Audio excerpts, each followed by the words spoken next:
Today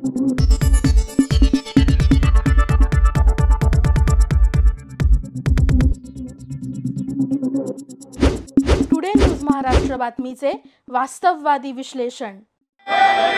नमस्कार, today news महाराष्ट्रामध्ये आपलं स्वागत आहे। आपण डॉक्टर बाबासाहेब आंबेडकर यांच्या महापरिनिर्वाण दिनानिमित्त आज आपण सोलापूर स्टेशन या ठिकाणी आलो आहे। तर ह्या ठिकाणी अनेक संघटना या ठिकाणी फळं वाटप करत आहेत, जेवण वाटप, पाणी वाटप या ठिकाणी करत आहेत। तरी ह्या संघटनेच्या माध्यमातून आपण संवाद साधणार आहोत की नेमकं कोणत्या पद्धतीने संघटना तरी सर आपण किती वर्षापासून हा उपक्रम राबवतो आहे? तर आपल्या संघटनेचं नाव सांगा।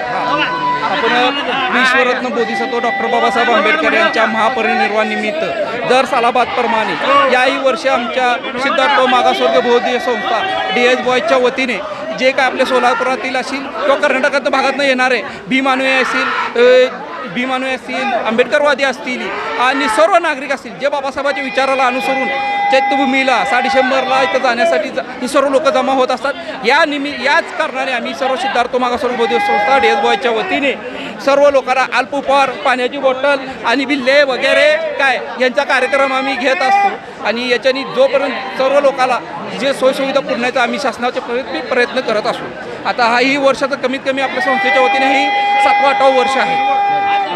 अजून आपले उपक्रम कशा प्रकारे असणार आहेत? अजून निजमान आपल्या संस्थेच्या वतीने रक्तदान शिबिर असेल भरपूर कार्यक्रम घेतो, पण येणाऱ्या काळात आमचा असा उपक्रम असणार आहे की इथं प्राथमिक उपचार असतील किंवा इथले जाणारे लोक असतील त्या लोकांसाठी अजून कशी गाडीची जास्तीत जास्त सुविधा करून देणं याच्या मागे आमचा पाठपुरावा शासनातर्फे असणार आहे। शासनात आपल्या भीमानुयांना जे चैत्यभूमीकडे जात आहेत तर त्यांना तुम्ही नेमकं उद्देश काय सांगणार आहात?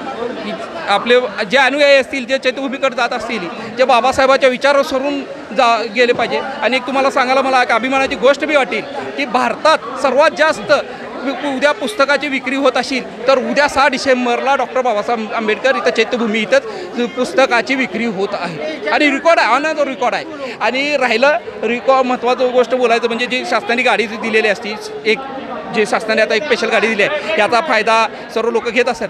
पण तुम्हाला एक सांगू इच्छितो, याच काळात काही लोक म्हणत असतात की फुकट जातात ही जातात, तुम्हाला एक सांगू इच्छितो की ह्याच काळात समजात जास्त 3 तारखेपासून ते 10 तारखेपर्यंत समजात जास्त रेल्वेला उत्पन्न होते। ही ऑन द रेकॉर्ड तिथं झालेलं आहे आणि ही गोष्ट ही खरीच आहे की ह्याच्यात काय बनावटी गोष्ट नसणार।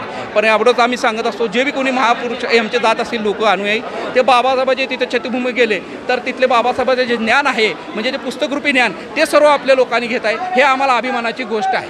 ओके, आपल्या परिसरातील बातम्या पाहण्यासाठी आजच टुडे न्यूज महाराष्ट्र चॅनलच्या बेल आयकॉनला क्लिक करून सबस्क्राईब करा व नोटिफिकेशन मिळवा।